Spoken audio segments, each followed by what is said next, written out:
Hi friends, வீட்டுக்கு paint அடிச்சிட்டு இருக்கோம்னு நிறைய வீடியோஸ் போட்டிருந்தேன்.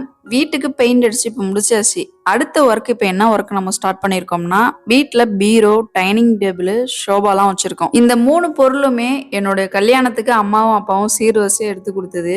இது வரைக்கும் இன்னும் வார்னிஷ் அடிக்கல. வீடு குடி வந்ததுமே அடிக்கலான்ட்டு ஒரு பிளான் இருந்துச்சு. அப்போ பட்ஜெட் ப்ராப்ளம், அதனால பெயிண்ட் அடிக்க முடியல. இப்போ நம்ம வீட்டுக்கு பெயிண்ட் அடிச்ச பெயிண்டர்ஸ் கிட்டே நான் கேட்டிருந்தேன், இந்த 3 பொருளுக்கும் நீங்க பெயிண்ட் அடிச்சு கொடுக்குறீங்களா அப்படின்னு கேட்டிருந்தேன். அவங்களும் ஓகே சொல்லி இன்னைக்கு ஒர்க் ஸ்டார்ட் பண்றதுக்கு வந்திருக்காங்க. பட் மெட்டீரியல் மட்டும் நான் வாங்கி கொடுக்குறேன்னு சொல்லிட்டேன். அவங்க லிஸ்ட் எழுதி கொடுத்துட்டாங்க.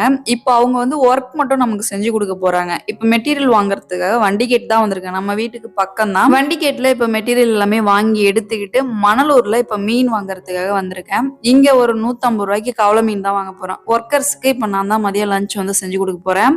வாங்கிட்டு வந்த மெட்டீரியல்ஸ் எல்லாமே கரெக்டா இருக்கான்னு இப்போ செக் பண்ணிட்டு இருக்கேன். 1875 ரூபாய்க்கு நம்ம மெட்டீரியல் வாங்கியிருக்கோம். பீரோ, டைனிங் டேபிள், ஷோபா, இது 3க்கும் நம்ம வார்னிஷ் அடிக்க போறோம். கட்டிலுக்கு மட்டும் நம்ம அடிக்க போறது இல்ல. ஹவுஸ் வார்மிங் ஃபங்க்ஷன் அப்ப அம்மாவும் அப்பாவும் கட்டில் வாங்கிட்டு வந்தது.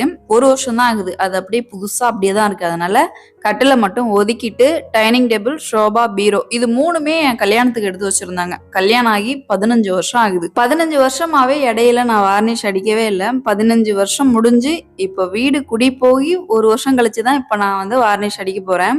எப்படி கிளீன் பண்றாங்கன்னு பாருங்க. ஆல்ரெடி வார்னிஷ் அடிச்சிருந்த பெயிண்ட்டை வந்து ஒரு ஆஷா பிளேடு இருக்கு பாத்தீங்களா, அந்த ஆஷா பிளேடை வச்சு நல்லா சுரண்டி அந்த பெயிண்டை ஃபர்ஸ்ட் எடுத்துட்டு இருக்காங்க. நம்ம வீட்டுக்கு பெயிண்ட் அடிச்ச பெயிண்டர்ஸ் தான் இப்போ நமக்கு டைனிங் டேபிள், ஷோபா, அடுத்து பீரோவுக்கும் வார்னிஷ் அடிச்சு கொடுக்க போறாங்க. இவங்களோட ஒர்க் பாத்தீங்கன்னா ஒரு ஒர்க்கும் பார்த்து பார்த்து பக்குவமா பண்றாங்க. இப்போ இதை சுரண்டாமலே இது மேலே பெயிண்ட் அடிச்சுட்டு போயிடலாம். அது ஆனா லைஃப் வராது. ஸோ ஒரு பெயிண்டருக்கு தான் தெரியும் எப்படி பெயிண்ட் பண்ணா லைஃப் வரும்னு. இவங்க கிட்ட இருந்து நிறைய நான் கத்துக்கிட்டேன். இப்போ ரீஒர்க்ல இவங்க தான் நம்ம வீட்டுக்கு வந்து பெயிண்ட் அடிச்சு கொடுத்துருந்தாங்க. ஒரு நாளைக்கும் எப்படி இவங்க ஒர்க் பண்ணாங்கன்னு நிறைய ஒர்க் பார்த்து கத்துக்கிட்டேன். இப்போ மதியம் லஞ்ச் பண்றதுக்காக இப்போ ஸ்டார்ட் பண்ணிட்டேன். மீன் வறுக்கிறதுக்கு தனியா எடுத்து வச்சிருக்கேன். மீன் குழம்பு வைக்கிறதுக்கும் மீன் தனியா எடுத்து வச்சிருக்கேன். இப்ப மீன் வறுக்கிறதுக்காக மசாலா போட்டு இப்போ தோசைக்கல்லுல மீன் வறுக்க ஸ்டார்ட் பண்ணியாச்சு. ஒரு பக்கம் கிச்சன் வேலையும் போயிட்டு இருக்கு, இன்னொரு பக்கம் பெயிண்டர்ஸ் ஒர்க்கும் போயிட்டு இருக்கு. இப்ப எந்த அளவுக்கு ஒர்க் பண்ணிருக்காங்க பாருங்க. ஷோபா வந்து ஆஷா பிளேடு வச்சு அந்த பழைய பெயிண்ட் எல்லாமே சுரண்டி எடுத்துட்டு இருந்தாங்க. பெயிண்டரோட ஒர்க் வந்து பெயிண்ட் அடிக்கிறது மட்டும் கிடையாது, அதுக்கு முன்னாடி இருக்கிற சின்ன சின்ன ஒர்க்கும் அவங்க தான் பார்த்தாகணும். இப்போ ஒரு சுவர்ல பட்டி பார்க்கணும்னா அந்த சுவரை கிளீன் பண்ணணும். ஸோ அதை கிளீன் பண்ணிட்டு தான் அவங்க பட்டி பார்க்க முடியும். ஸோ அதே மெத்தட்ல தான் இப்போ நமக்கு ஷோபாவும் டைனிங் டேபிளும் கிளீன் பண்ணிட்டு இருக்காங்க. காலையில இருந்து கிளீன் பண்ணிட்டு இருக்காங்க. இதனா ரொம்ப கஷ்டமான ஒர்க். இது ஃபுல்லாவே பாத்தீங்கன்னா சுரண்டி எடுக்கணும். அதுவும் இல்லாம அந்த ஆஷா பிளேடு வச்சு அந்த பெயிண்ட்டை சுரண்டி எடுக்கிறாங்க பாத்தீங்களா, அப்படி சுரண்டி எடுக்கும் போது அந்த உட்டுல வந்து கிராக் ஆகக்கூடாது. அதை பார்த்து அதை செய்யறாங்க. ஸோ அடுத்து ஒரு எமர் ஷீட் வச்சு அந்த எமர் ஷீட்டாலையும் வந்து கிளீன் பண்ணிட்டு இருக்காங்க. இங்க மீன் வறுத்துட்டு இருக்க, இன்னொரு பக்கம் மீன் குழம்பு கொதிச்சிட்டு இருக்கு. ஒரு 3 யூனிட் கிட்டத்தட்ட பாத்தீங்கன்னா கவலை மீன் வந்து இப்போ பொரிச்சிட்டு இருக்கேன். இன்னைக்கு கவலை மீன் வறுவல், கவலை மீன் குழம்பு, அடுத்து ஒயிட் ரைஸ், இவ்வளவுதான் சிம்பிளா தான் இன்னைக்கு லஞ்ச் வந்து செஞ்சிருந்தேன். ஸோ இப்போ மீன் எல்லாமே வறுத்து எடுத்து வச்சாச்சு. எல்லாமே தோசைக்கல்ல சூடா பாத்தீங்கன்னா நல்லா எண்ணெய் ஊத்தி முருகெல்லாம் மீன் வறுத்துட்டேன். மீன் குழம்பு வச்சுட்டேன். முருங்கைக்காய், மாங்காய்லாம் போட்டு கவலை மீன் குழம்பு வச்சாச்சு. குக்கிங் வேலை ஓரளவுக்கு கம்ப்ளீட் பண்ணியாச்சு. இப்போ ஷோபாவும் டைனிங் டேபிள் சேரும் பாத்தீங்கன்னா காலையில இருந்து அந்த ஆஷா பிளேடு வச்சு எமர் ஷீட் வச்சு நல்லா தேய்ச்சிட்டு இருந்தாங்கன்னு சொல்லியிருந்தேன் இல்லையா, அந்த இடத்துல எங்கெல்லாம் கிராக் இருக்கோ அந்த கிராக்ல மெட்டல் பேஸ்ட் இப்போ அப்ளை பண்ணிட்டு இருக்காங்க. ஆல்ரெடி வீட்டுல பெயிண்ட் அடிக்கும் போது ஒரு பாயிண்ட் வந்து சொல்லியிருந்திருப்பேன், நீங்க நோட் பண்ணியிருந்திருப்பீங்க. ஜன்னலுக்கும் சுவருக்கும் இடையில இருக்கிற கிராக்குக்கு வந்து கிராக் சீல் வந்து அப்ளை பண்ணியிருந்தாங்க. அடுத்து ஜன்னல்ல இருந்த கிராக்குக்கு வந்து மெட்டல் பேஸ்ட் அப்ளை பண்ணியிருந்தாங்கன்னு நான் வீடியோஸ்ல சொல்லியிருப்பேன். ஸோ பார்த்தவங்களுக்கு கண்டிப்பா இந்த பாயிண்ட் உங்களுக்கு புரிஞ்சிருக்கும். இப்போ டைனிங் டேபிளுக்கும் ஷோபாவுக்கும் இப்போ அந்த மெட்டல் பேஸ்ட் அப்ளை பண்ணியிருக்காங்க. ஏன்னா இப்போ எமர் ஷீட் வச்சு ஃபுல்லாவே தேய்ச்சி கிளீன் பண்ணியாச்சு. பழைய பெயிண்ட் ஓரளவுக்கு எடுத்தாச்சு. எடுத்துட்டு எங்கெல்லாம் கிராக் இருக்கோ, விரிசல் இருக்கோ, இந்த உட்டுல விரிசல் இருந்துச்சுன்னா அதுக்கு அப்ளை பண்றதுக்கு மெட்டல் பேஸ்ட்னு இருக்கு. அந்த மெட்டல் பேஸ்ட் கூட அம்பா பவுடர்னு ஒன்று எழுதி கொடுத்துருந்தாங்க லிஸ்ட்ல. அந்த பவுடர் வாங்கிட்டு வந்து கொடுத்துருந்தாங்க. அந்த பவுடர் வந்து உட்டு கலர்ல இருக்கும். ஏன்னா நம்ம மெட்டல் பேஸ்ட் மட்டும் அப்ளை பண்ணோம்னா அது ஒயிட் கலர்ல இருக்கும். இந்த அம்பா பவுடர் வந்து உட்டு கலர்ல இருக்கும். இந்த பவுடரை நம்ம மிக்ஸ் பண்ணி அப்ளை பண்ணும்போது சேம் நம்ம வார்னிஷ் அடிக்கும் போது எந்த ஒரு டிஃப்ரெண்ட்டுமே தெரியாது. சேம் அப்படியே உட்டாவே தான் தெரியும்.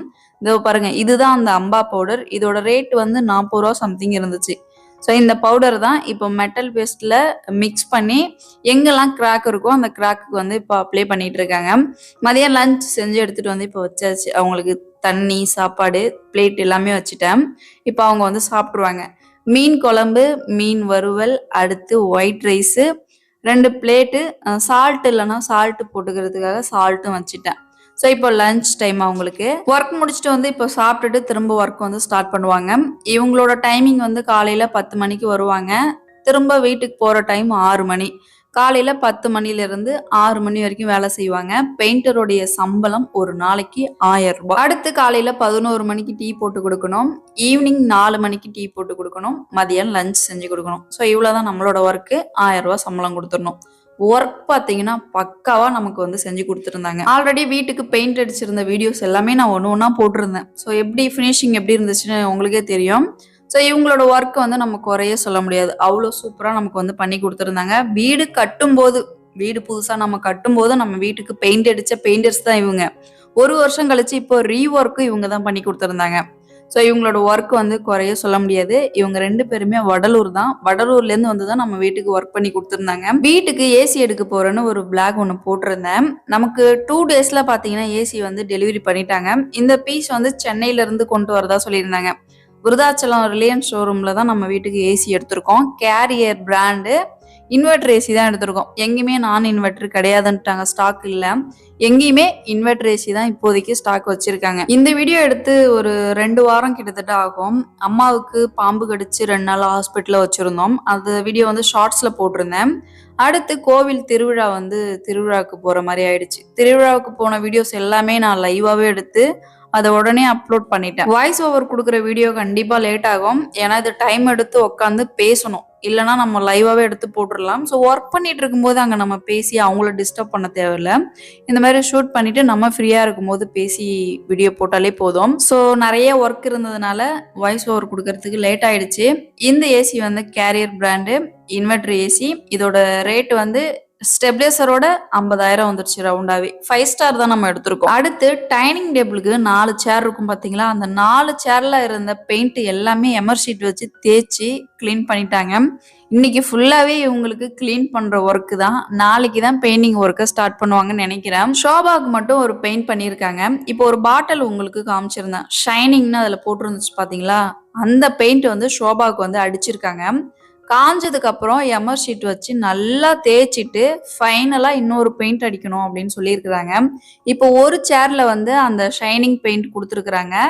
இன்னொரு சேர் பாருங்க எமர் ஷீட் வச்சு தேய்ச்சது அப்படியே தான் இருக்கு. ஸோ 2க்கும் உங்களுக்கு டிஃப்ரெண்ட் பாருங்க. அடுத்து டைனிங் டேபிளோடைய 4 கால் இருக்கு பாத்தீங்களா, அந்த 4 கால்ல வந்து நம்ம டைனிங் டேபிள் வாங்கும் போது அடிச்சு கொடுத்த வார்னிஷ் தான், நம்ம புதுசா எதுவுமே அடிக்கல.